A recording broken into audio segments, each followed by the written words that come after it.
Eskerrik asko gonbidapenagatik, eskerrik asko zuei hemen egoteagatik, nola ez? Eta, bueno, bai, gu azkenengoa garenez, pixka bat imaginatzen dut, nahiko informazioa jaso dugu, interesgarria dena gainera, eta gu neurri batean gauza batzutan nahiko, igual errepikatzeko arriskua dago, orduan nahiko genuk ere hori ebitatu, eta, bueno, hor geratuko da, ez? Nik uste azpimarretuko ditugu gauza batzuk ere aurretikan aipatu direnak, baina saiatuko gea igual gehitzen beste zerbait, ez? Bizka bat goiza edo goizaren parte hau borobiltzeko. Gu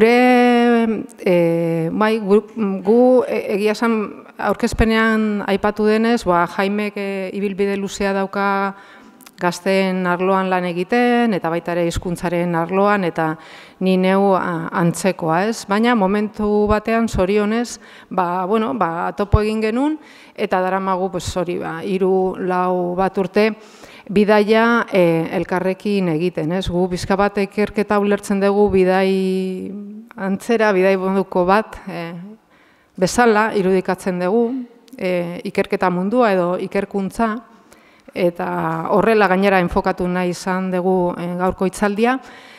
Bizitzen dugu bidai baten moduan, eta gainera nik uste dute tokatu da edo konturatu gara, gure aztergai nagusia izan dana urte hauetan nerabeak, zen, gazte hitza erabiliko dugu, baina batez ere ari geha hitz egiten nerabei buruz. Gure ikerketak kokatzen dira, gu hartzen ditugu 12, 13, 14, 15, hortarte horretan, franja adintarte horretan hartzen dugu, eta zentzorretan uste dugu bat egiten dugula gure ikerketa objektuarekin, nerabekin, beraiek ere nolabaiteko bidai batean ikusten ditugulako, gero aipatuko dugu pizkat zergatikan esaten dugun hau, ez? Orduan hitzak eta ekintzak, eta nahi genuen topatu edo aurkitu pertsonai bat pixka bat irudikatzeko antropologoen figura, eta baita ere neurri batean nerabena, ez bidai hoietan, eta Txihirorena aukeratu dugu, Jaime kontatuko dugu pixka bat zergatia. Eskerrik asko nik ere, ez dut gehiago horik esango. Txihiroren bidaia filma, esan behar nun, ez badezu ikusi behar dezu, derrigor, ez? Hayao Miyazaki zuzendariaren animaziozko filma da, eta aukeratu dugu pixka pertsonaia, aldatetik pelikula bera, eta zuzendariak ere aipatzen zuen, nolabait irudikatzen dula transizio, bi mundun arteko transizio bidai bat, nolabait krisian dagoen mundu bat, alde horretatik, pixkat, bada pelikula edo filma pixkat iluna dana, alde horretatik, baina nera berean, Txihiroren pertsonaiaren bitartez ere, nolabait mundu hobeago baterako esperantza eta ematen du, orduan transitoa dagoen film bezala hartu daiteke, eta batez ere, esperantza hori ez dalako olako eroe handi oitako baten bitartez pizten duen esperantza bizik, eta Txihiro, neska, nerabe, beldurti, hasieran beldurti bezala agertzen den, pertsonai egunerokotasunean, inguruan, zuek dituzuen olako pertsonai bitartez irudikatzen da hori, ez?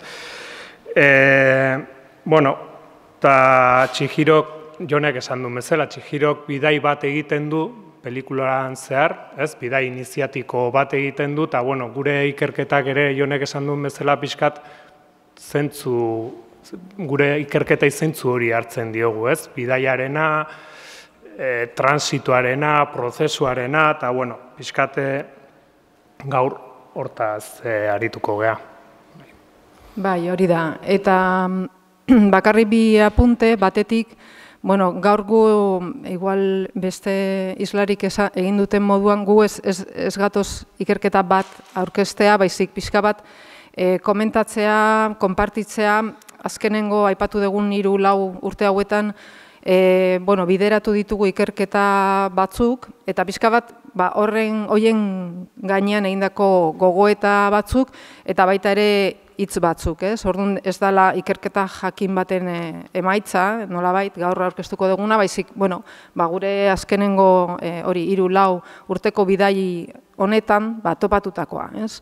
Hori batetik, eta bigarren ohartxoa, gun antropologian kokatzen dugu gure burua, eta disiplina horretatik abiatzen gara, eta disiplina horretatik egiten diogu edo begiratzen diogu hizkuntzari eta baita ere nerabei, ez? Orduan, gure lan tresna nagusia etnografia da, gure lan egiteko moduan nolabait hortan oinarritzen da, etnografia egiten saiatzen gara, eta batez ere bi teknika nagusi erabiltzen ditugu, batetik behaketa, hau da, saiatzen gara, kasu honetan nerabeak ikertzen baditugu, saiatzen gara beraiekin egoten, beraien kontaktu hori izaten, batzutan tokatzen da, adibidez, gehien bat aipatuko ditugun ikerketak bat dago kokatuta aisialdi talde batean, eta gu han egon gara, beraiekin, hainbat saiotan, ordutan, egonean, begira, egonean, hitz egiten, entzuten, eta beste azkenengo ikerketan ere aipatu dana, kirolaren eremuan aritu gara, eta baita ere egon gara klub desberdinetan, eta hor egon geha, egon gazteekin, egon beraiekin, hitz egiten, entzuten, hori da teknika nagusi bat, eta beste bat da elkarrizketarena. Baita ere, elkarrizketan nolabait esateko batzutan ditugu elkarrizketa asko informalak gazte hauekin, baina gero beste batzuk dira gehiago formalagoak, nolabait prestatuak, idoi batekin eta egoera jakin batean. Orduan pixka bat, hortikan jaso ditugu gaur aurkeztuko ditugun hitzak eta oro har gogoetak.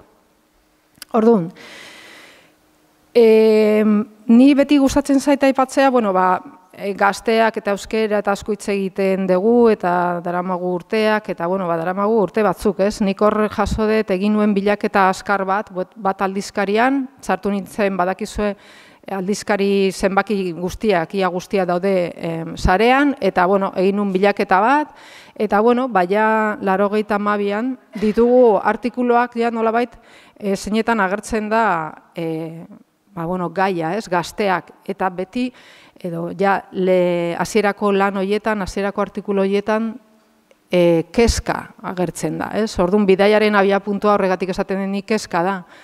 Orduan, hurbiltzen gara gazte hauen gana, kezkatik, ez? Orduan, momentu hartan, 82. urte horretan, aipatzen zan, nola, antzematen zan jauzi importante bat ezagutzetik erabilelara.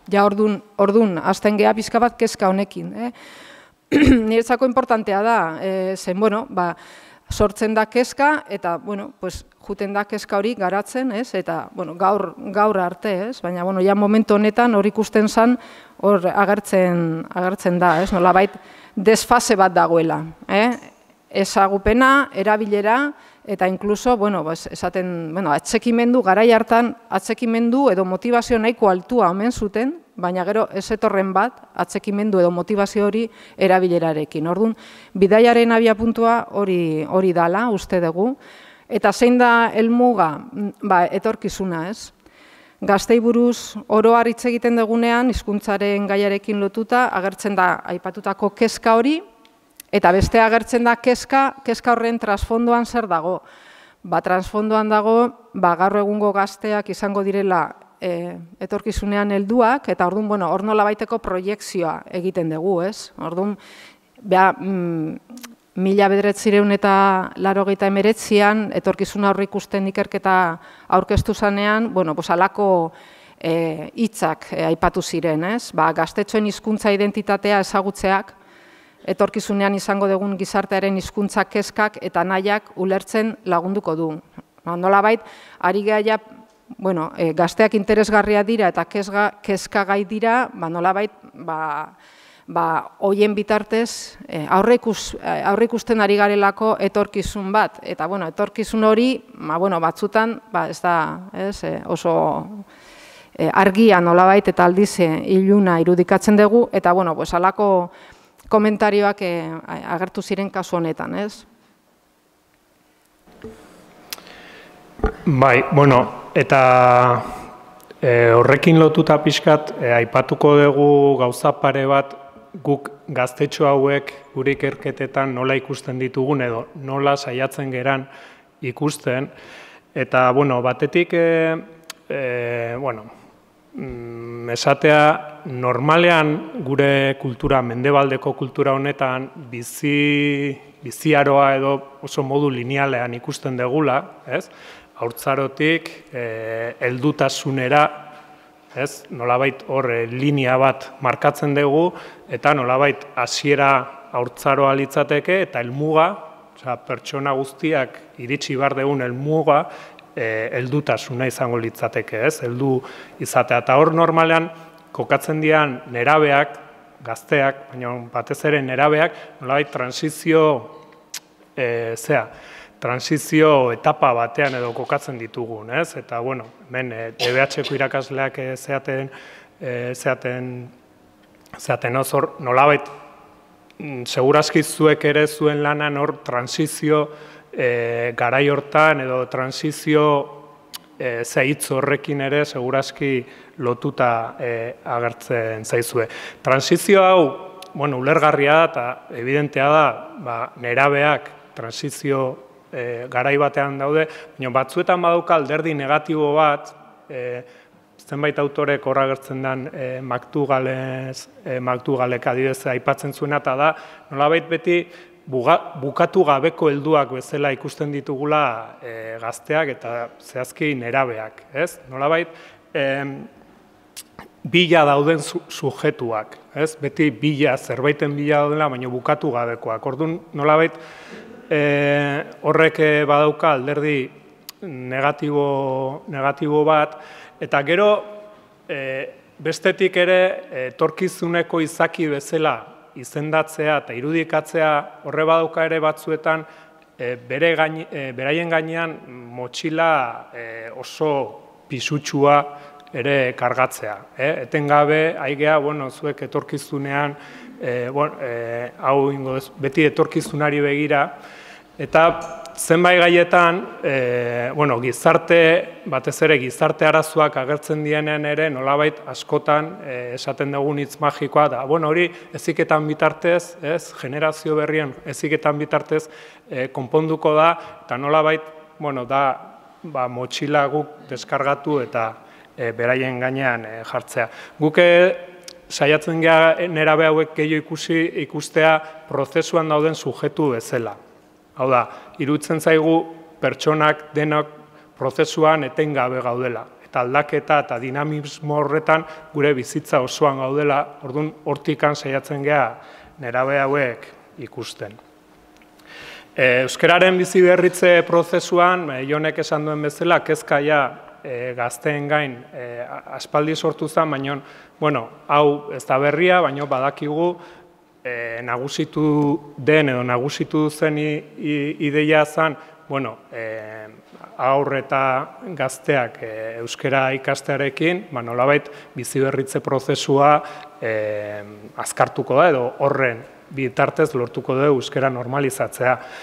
Baina azken urte luzeetan nagusitu da ideia hizkuntza egoera ez dela gertatu espero zana duela 30-40 urte espero zana ez dela gertatu. Eta hortik frustrazioa, nekea, nahasmena, egonezina zabaldu da. Eta batez ere esango nuke edo nik behintzat nabaritu dut egon naiz urte batzuetan, hemen zaudeten batzuekin ikastetxeetan formazio ikastaro batzuk ematen hizkuntzan inguruan, eta urtetik urtera nabaritzen nuna ikastaroietatik izan irakasleen artean frustrazio sentimentu handia, ez?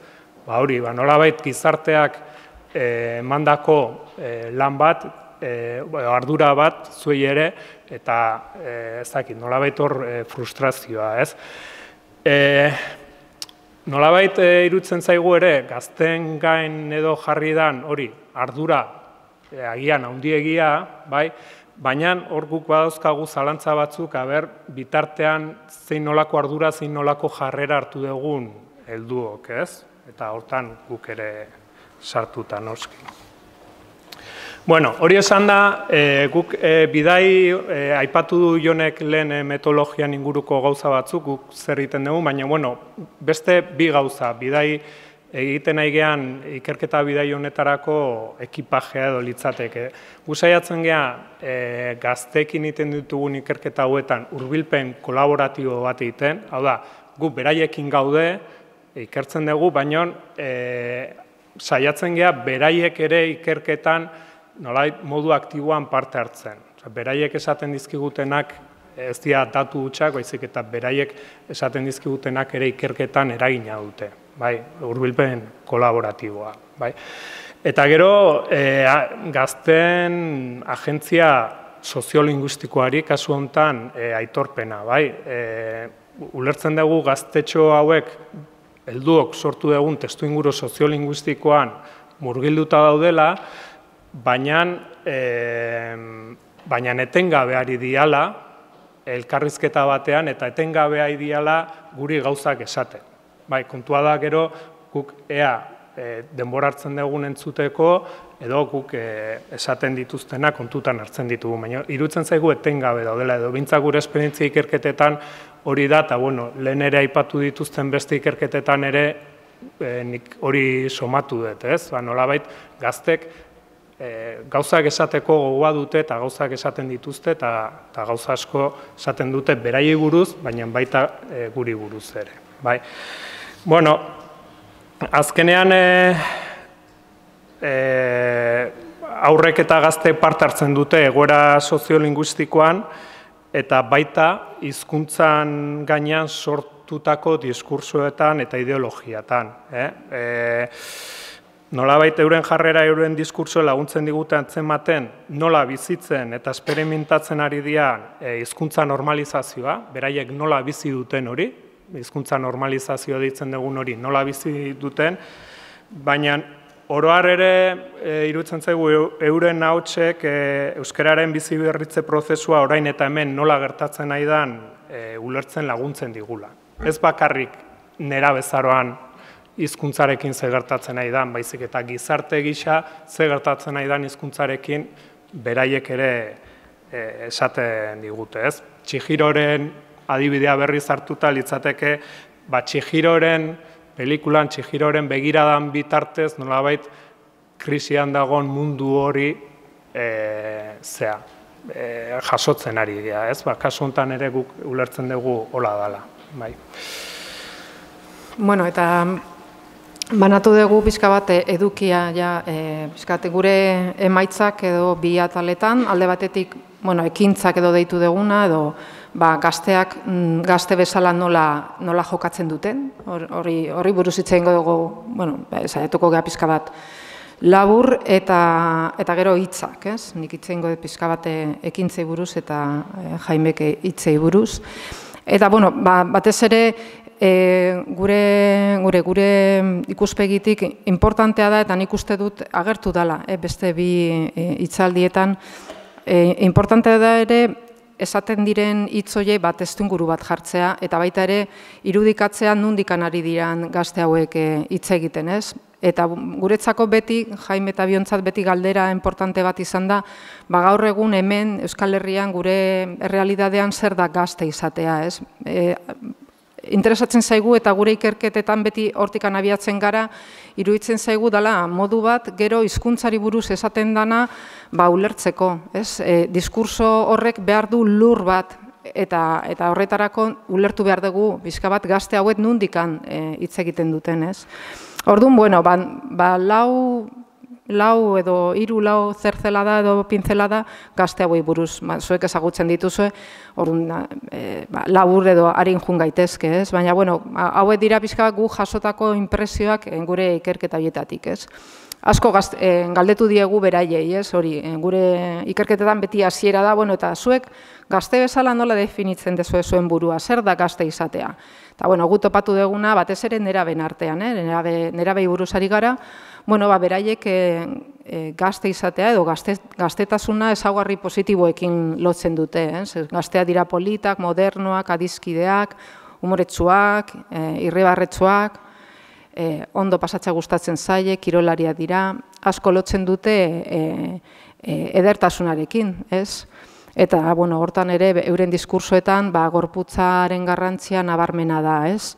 Eta gainera gustatzen zaie gorputza, bueno, mugitu, erakutsi, itxura zaindu, argazkiak egin, bueno, etengabe ari dira hitz egiten baita ere gorputzekin, ez? Hori oso nabarmena da. Sexualitatearen gainare eurentzako oso garrantzitsua da eta askotan agertzen da, ez? Gazte izate horretan edo definizio horretan. Eta, azten direnean hitz egiten, bueno, batzutan, eta, bueno, orduan zuek gazte eta helduak, edo, aipatzen dituztenean helduak, bueno, halako hitzak erabiltzen dituzte, ez? Sinonimo bezala, helduak, kezkak, arazoak, lana, ardura, seriotasuna, hausnarketa, kexak, bronkak, gaixotasuna, hori da eurentzat helduen mundua, ez? Gazte hauentzat, nerabe hauentzat, guk esango genuke, gaina nahiko modu orokortuan, bi ekintza edo jarduera nagusitzen dira, euren munduan, gazten mundua sari gara, zein da euren mundua, euren mundua da jaia eta kirola, orokorrean, orokorrean. Orduan, hitz egiten dugunean, hori zer da gazte izatea, edo nola adierazten dezue, zuen gazte izate hori, agertzen zaigu kirola, paper oso garrantzitsua dauka, euren bizipenetan, euren identitatetan, eta baita ere gero jaia, festa, kuriosoa da, zen nerabeak dira eta festa asko ere ez dute egiten, baina, nik esango nuke, eurentzat gutxi izan da ere garrantzi handia dauka, oso modu intensoan bizi dutela, ez? Festarena oso presente dago. Eta horregatik, agertzen da, martxa, festa, parranda, mozorroak, inauteriak, edariarena, mozkorrak, agertzen dira ere bai. Eta horregatik hori komentatu detena, naiz, eta igual ez da gauza bat asko egiten dutena, beraientzat oso pisu handia dauka, euren bizipenetan. Gero beste elementu bat importantea da ulertzeko zer da gazte izatea, nerabe izatea, eta euren kultura, euren mundua. Agertzen da alde batetik kultura, eta baita ere audiovisualen munduan, ikus entzunezkoak, moda, eta musikari buruz asko hitz egiten dute, asko konsumitzen dutelako, pisu handia dauka euren bizitza. Eta gu topatu duguna da, entzuten duten musika gehiena, ia guztia inglesez dala, inglesez entzuten dute, eta gaztelaniaz, ez? Eta honetan ez geha luzatuko, baina bai aipatu hemen inglesa agertzen zaigulako, baita ere, azkenengo ikerketetan, desente agertzen zaigu esan deguna, ez? Ia gazte gehienak, nerabe asko, gehienak ez dakit, baina asko egiten dute kirola, eta hori da euren identitatearen parte bat. Eta gero, galdetzen diegunean, eta zer gehiago egiten dezue, kirolaz aparte, lagunekin egoten dira, hori ere kontatzen digute, lagunekin egotea, etxeko lanak eta guztia, kurioso iruditu zaigu, ia denak ez, gazte asko eta asko inglesa ikasten dutela, eskolatik kanpo, extraeskolar edo eskolaz kanpoko jarduera bezala, eta besterik gabe, iruditzen zaigu, gu ez dugu sakondu honetan, baina da zerbait, ikusten dari gehan nahiko modu erokortuan, eta interesgarria gian izango litzateke pixka bat ere, ikustea, ez? Beraien harremana inglesarekin, euskerarekin, hizkuntzaren unibersoa oro nola ulertzen dute, gu ez dugu hortan sakondu, baina ikusten dugu dela, galdetzen diegunean, zer egiten dezue zuen bizitza, egun normal batean, agertzen zaigu kirola, etxeko lanak, eskola eta hori, kirola eta inglesa. Eta hori nahiko modu, orokortuan. Esan duguna, musika da importantea, sinema, tarteka, ez dute asko konsumitzen, dola esateko, baina tarteka sinemana joaten dira, eta ikusten dituzten filma guztiak adin honetan gazteleraz dira. Gero, bideoak, argazkiak, elementu oso presentea da, euren bizitzan. Nesken artean afizio handia dago, argazkiak atera, eta gero, konpartitu, eta askotan kontatzen dute, zer egiten dezue asteburuetan, ez dakit nora jun eta argazkiak atera. Hori da zerbait, batez ere nesken artean, kontatzen dute afizio modua edo, mugikorrekin, noski. Telebista, adin honetan gut topatu duguna da, telebistaren konsumoa desente gutxitzen dela, ez dugu sakondu, baina beraiek kontatuta. Gehiago telebista lotzen dute aurrekin, aurtzaroarekin. Orain bai seriak, noski, baina ja da beste konsumo mota, batzutan interneten bidez, ja ez da telebistaren aurrean egon, eta gaztelaniaz ikusten dute, eta gero interneta, noski, erreferentzia youtuberrak. Hori ere, badakizue, eta kasu honetan ere, jarraitzen dituzten pertsonaiak eta gehienak gazteleraz hitz egiten dute. Mutilen artean batez ere, bideo-jokoetan aritza ere gustoko dute, eta hortan ere ematen dute denbora. Eta gero nesken kasuan baita ere modarena, eta orduan afizio edo aisialdi jardueren inguruan ari garenean, askotan aipatzen dute, dendetara, edo erosketak eitea, edo dendak ikustea, nahiko joera ere zabalduta dago, batez ere nesken artean denbora pasa bezala. Mugikorra, erabateko presentzia dauka, gaur egun, gazten artean, gero, ikustu honetaz ere, zertxo baitiko aipatuko dugu ondorioetan, eta, adin honetan, baina hori jakina da, ezaguna da, adin honetako talde dinamikan parte hartzeko beharrezkoa da, mugikorra izatea, eta, erabilpena, besteak beste, guri aipatzen digutena da, argazkiak, mezuak eta noski, komunikatzeko modu hori, baita ere musika entzuteko, eta gero jolasteko, ez? Eta, pixka bat argazki hau borobiltzeko, bi idei nagusi, ezaguna dana ere bai, lagun taldeak adin honetan daukan garrantzia, hori hor dago, paren taldeari adinkidei garrantzia handia ematen diote, eta taldeak gazten autoperzesioan edo beraien identidadean eragin handia dauka, eta askotan horregatik aurkezten dute euren burua talde batean. Beraien aurkezpena da, nolabait, talde moduan, eta joera handia dute, hitz egiteko denak adizkideaga da, edo lagunekin ze ondo gaude, eta orduan, talde bat, bere burua talde horretan, kokatuta. Orduan, adin honetan, jakina da adinkideen garrantzia, eta gero, eskola eta etxearen desagerpena, Euren egunerokotasunean izugarrizko pisua dute, bai etxeak eta bai eskolak, baina gero, guk hori hitz egiten dugunean beraiekin, zer da hori gazte izatea, zer egiten dute, euren keskak, hor egia esan desagertzen dira, ez daude euren munduaz, hitz egiten dutenean ez daude. Hori da, eta pixkate argazki orokorra ikusi eta gero, gaztek beraiek esandako hitz batzuetatik abiatuta, ingo ditugu hausnarketa batzuk, agian aurretik aipatu dituztenei gauza gehiegi ez diotenak aportatuko, gauza berri gehiagirik ez dugun esango, baina pixkate beraien hitzetan edo jarrita, igual beste irudi bat ikusi dezakegu, bai. Lehenengoa daukazue, elkarrizketa batean jasotako hitz hauek, bai, 3-4 neska zeuden, nik beraiei elkarrizketatzen, eta momentu batean galdetu nien, kalean zaudetenean ze hizkuntza entzuten da, nola hitz egiten dezue. Ia esan momentu hortan nahiko despistatua zeuden, eta bakarra zan neska bat jartzen du zan bakarra hori kasu pixkat egiten zidana, ez? Eta galdera egin da, esan zian, ze hizkuntza normala, ez da euskeraz, ez da erderaz. Orduan ni galdetu nion, zer da normala? Normala. Eta orduan, despistatua zegoen beste neska bat orduan, eta elke, ez naiz enteratu? Eta orduan, lehenengo neskak begiratu zian, eta esan zian, hori da normala, elke naiz enteratu.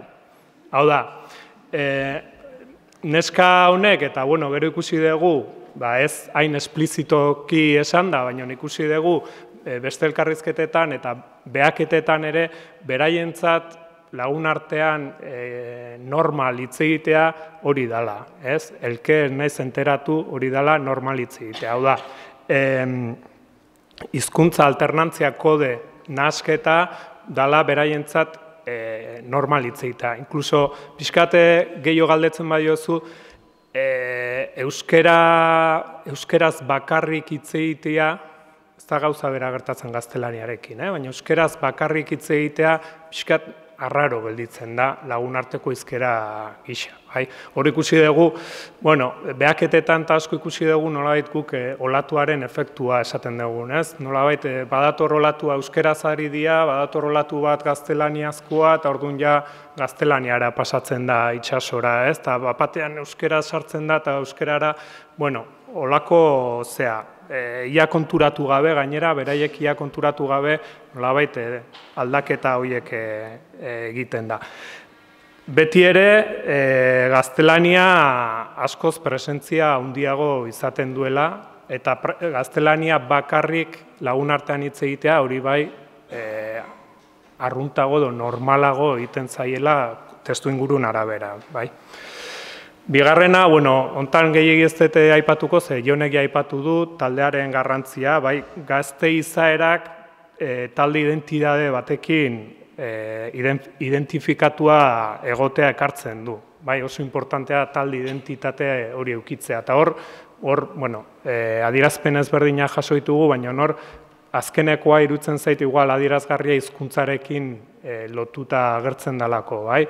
Da, eztabaida talde batean, mutil batek esan du, ez duela apenas mugikorrik erabiltzen. Neska batek parrez, hala esan dio, bai, iso, ez dezu edaten, ze aurretik beste gauza batzuk gauzoiek ere esan zituen, ez dezu edaten, ez zara ateratzen gauetan, ez dezu mugikorra, eta ez dezu erderaz hitz egiten, eta orduan beste mutil batek hori entzun da, hala esan dio, bai, ez dauka bida sozialik. Hau da, mugikorra ez badezu erabiltzen, ez badezu gau ez ateratzen, eta ez badezu erderaz hitz egiten, ze talden parte, ze bizitza soziala dezun. Nola gaztelania talde identitate horren parte importantea da. Eta gero, hizkuntza mudantza eta aipatu dute Ane eta Estik, aipatu dute adibidez Tolosako adibide bat euskeraz egiteko jarduera batean txertatzea ze garrantzia izan dezaken hizkuntza aldaketa egiteko. Eta, horre agertzen den adibidea, kirol talden batean, orain ikertzen egian kirol talde batean jasotakoa da, galdetzen genien, eta kirol taldea ze hizkuntzarekin lotzen duzu, eta euskeraz hitz egiten hasi gara aurten, ze da, aurten hasi gara jartzen arau bezala euskeraz hitz egin behar dela entrenamendutan eta partidutan. Orain arte izan da beti erdaraz, orain arte lotzen nuen erdararekin, zen aktibitate bat erderaz, baina aurten baia euskaraz. Euskaraz hitz egiten dute entrenatzaileak, batez ere orduan euskaraz bai, baina gure hartan gehiago erderaz. Nolabait hizkuntza mudantza eta arruntena hori izaten da, beti lotzen dugu, nerabezaroan erderaz hitz egitetik, euskaraz hitz egitetik, erderaz hitz egitera pasatzen diala nerabezaroan, baina, zenbait kasuetan, lehen aipatu dutena bezalakoa, jasotzen nahi gea bestelako kasuak ere. Eta kasu hau da, kirol talde bat, orain arte, gaztelaniaz funtzionatzen zutena, inertziaz, eta testuinguru soziolinguistikoa, eta kirol testuingurua hala, inertzia zala eramaten duelako, baina aurten taldean, kirol klubean, erabaki kontziente baten bitartez, nolabait aldaketa bat eragiten saiatu dira, eta gaztek nola aldaketa hori nola jaso dute nahiko modu, normala edo esan dezagun, eta nolabait esan dute, aurten euskeraz gehiago egiten dugu, euskeraz kirola lotzen hasi naiz euskerarekin, alderantzizko hizkuntza mudantza eman daiteke. Justo talde honetako beste neska batek ere esaten zigun, bera kontzientziarekin taldotuta, lehen atxikimenduarekin, eta aipatzen zigun, bera ere lehen hezkuntzako 6. mailan izan zituzten saio batzuk euskararen inguruan, naiz goatzen ze saio mota ziren, eta berak gogoratzen zuen hori nolabait bere atxikimendua euskararekiko, kontzientzia hartzeko euskararekiko garrantzitsu bezala, eta nola geroztik, ez etengabe, baina geroztik euskaraz hitz egiten lagun artean gehiago saiatzen dela. Orduan, bueno, badaudela olako gauza batzuk interesgarriak izaten dianak, bai? Eta hau ere beste hizkuntza mudantza bada, igual ohikoena edo izaten dana, bai, haurtzaroan euskaraz hitz egitetik, nerabezaroan erderara hitz egitetik, baina, bueno, hemen hitz hauetan interesatzen zaiguna edo deigarria iruditzen zaiguna da azkeneko esaldia, ez? Duela 5 urte gehiago hitz egiten zenuten euskeraz, bai, nik 8 urterekin ez nekin erderaz, esaten dute, orain gehiago erderaz. Bueno, komentario batzu, bai, osea, batzutan ateratzen zaigu, eta lehenengo neskak esaten du, hitz egiten dugu euskeraz, baina komentario batzuk erderaz, batzutan nos sale del alma hitz egitea erderaz. Bai, espresio hori niretzako zoragarria da, ez? Nos sale del alma, ez? Esaten du 8 urterekin ez zekiela erderaz, eta esaten du 4 urte berandugo, 5 urte berandugo, hori, barrutik ateatzen zaiela, ez?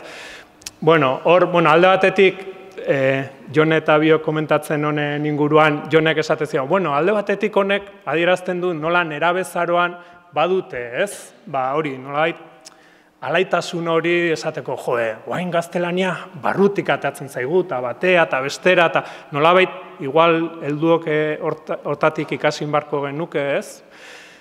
Baina bestetik ere niri ematen didana edo hausnartzea ematen didana da, nola batzuetan irudikatzen dugu oso monolitikoan esatean, bai, eske gure ikasleak, bai, haurtzaro guztia euskeraz, gaztelaniazia ez dakitela edo ez dakite, eta bueno, nire ustez sozializazio prozesuan gaztelania oso txertatua dago, baina jaiotzen garen momentutik. Eta naiz eta agerian ez egon, gure nerabe horiek 12-13 urte horietan gaztelania asko entzun dute, asko jaso dute, eta orduan, bueno, azkenen nik uste neska honek nosale del alma esaten duenean, benetan esan nahi duna da, eske oso txikitatik oso barruan eukidegun, naiz eta agerian ez egon, ez? Bueno, hori hausnarketa, bai.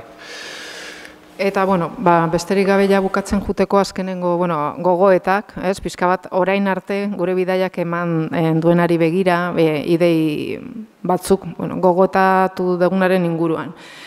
Lehenengo ideia, jakina da, ezaguna da eta aipatu da hemen, ez, identifikazio hori, euskara eta eskolaren artekoa, eta, argi dago, eta nik uste dut ere goizean zehar argi geratu dela, ez, konturatzea, jabetzea eta benetan edukitzea buruan gazte nerabe askorentzat eskola da euskalgune bakarra edo ia bakarra.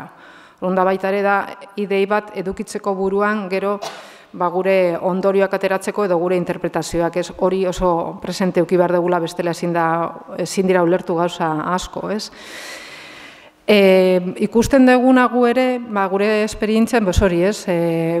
Lotura hori eskola eta gazten artean bat da eta oso argi eta gero galdetzen dugunean etxeari buruz horrean anistasuna izugarria da. Hor egon daitezkeen loturak etxea eta euskararen artean oso anitza dira eta zaila da egin daiteke tipologiaren bat, baina printzipio zaila da. Baina bai argi geratu zaigu naguni edo geratzen zaigu guri argi, gazte asko nolabait bakarrik daudela erronka horretan.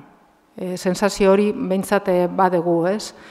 Azkenean, gazte askorentzat hizkuntza euskera ikastea, euskeran murgiltzea eta euskeraz trebatzea erronka bat da, eta gure inpresioa da etxearen aldetik, esan nahi dugu, batzutan nahiko bakarri daudela, erronka horri aurre egiteko, hori da batzutan gu jaso dugun edo ekidegun sensazioa, ez? Eta, bueno, nik uste guretzako ere bide edo bidai honetan ikasi dugun zerbait da ere, askotan ikerlari bezala, bagoaz, pentsatuz, bueno, hori ez, gazte hauek ikasi dute eta arrunta litzatekena da euskeraz egitea. Eta gu, bueno, askorentzat euskeraz hitz egitea ez dela zerbait arrunta. Orduan hori da idei bat oso simplea, baina, bueno, batzutan ere hori euki behar dugu buruan, ez, pixka bat ondo interpretatzeko. Askorentzat ez da bat ere, ez da gauza arrunt bat, ez? Bai, hori da, bueno, eta ja, bueno, azkar bukatzeko, ze bestela denbora, bai,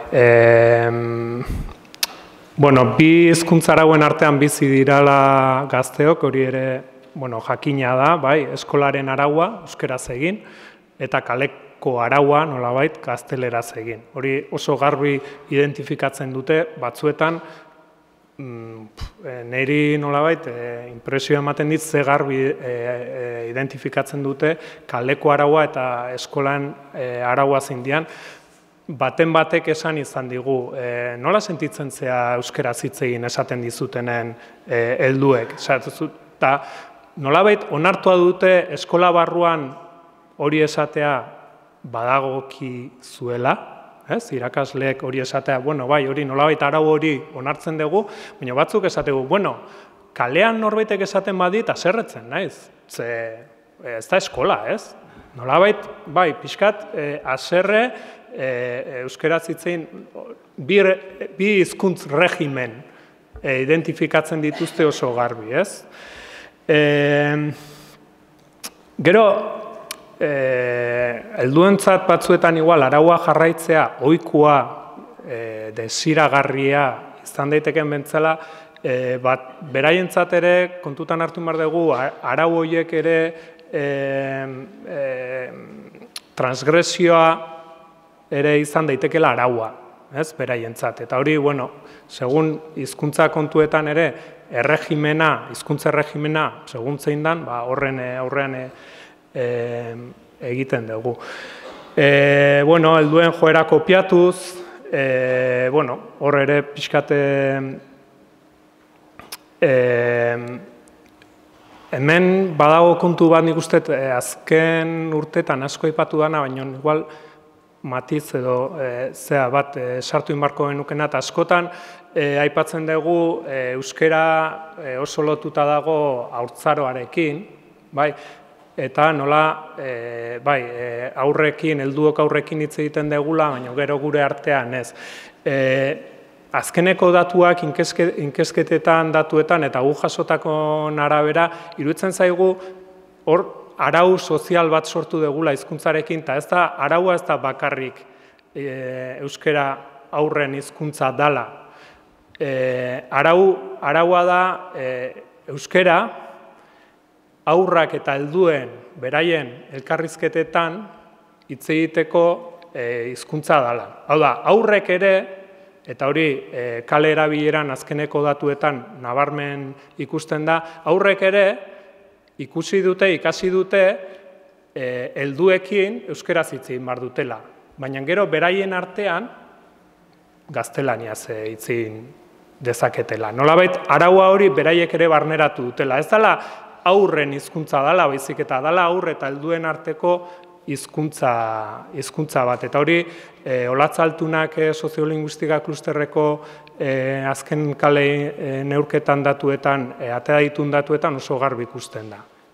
Aurrek erabiltzen dute asko euskera, baina gutxi erabiltzen dute beraien arteko elkarrizketetan, beraiek eta helduen arteko elkarrizketetan, baina. Orduan, bueno, horri buruz pentsatu inbarko benuke, eta, bueno, bukatzeko hiru gauza, Jonek esan du batzutan gaztek bakarri daude, zuek aipatu duzu ere Jolanda eta Rosak aipatu dute barne gatazkan kudeaketa eta hori, eta guk ikusten dugu kasu askotan gaztek ez dute euren egunerokotasunean eskolak egiten duen lana utziko dion esparrurik edo eragilerik. Bai?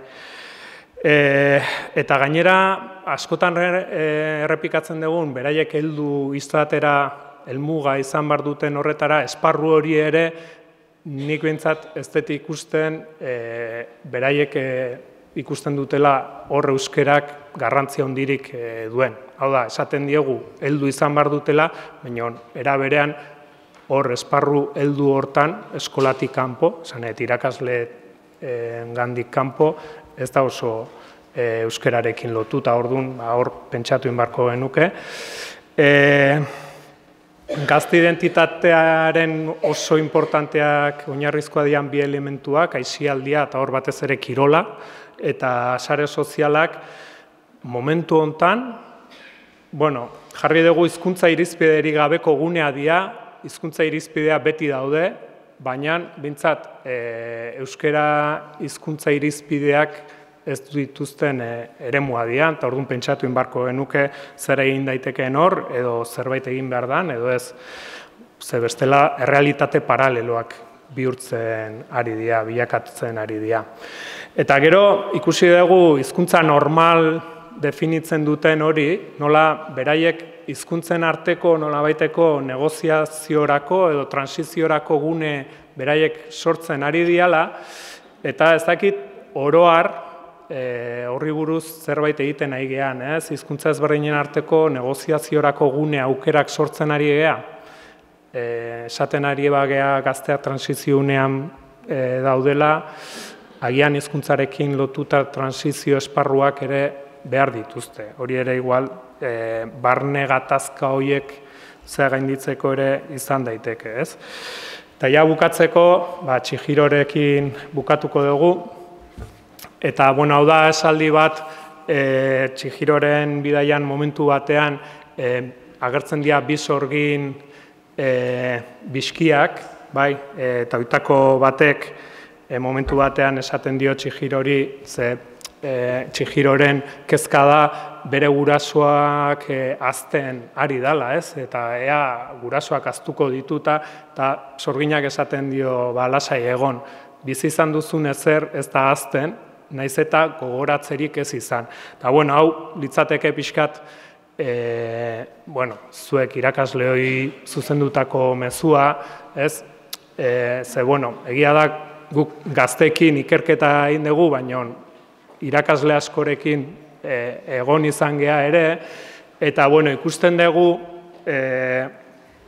zuen lanak baduela eragina. Badakigu, zuen lana, euskararen kasuan eta beste gauzetan, ez dela emaitzak epe motzean ikusteko lana, baina guk ziur gaude eta gazten elkarrizketetan ere jaso ditugu olakoak, zuek benetan bizi badezue, euskeraz bizi bazeate eta euskararen kontua bizi badezue, beraiek jasotzen dutela, beraien barneratzen dute, beraien ariman txertatuta gelditzen dala, ez? Eta noizbait, segurazki, beraiek gogoratu ezarren, segurazki, noizbait ateako zaie barru-barrutik edo le saldrá del alma, ez?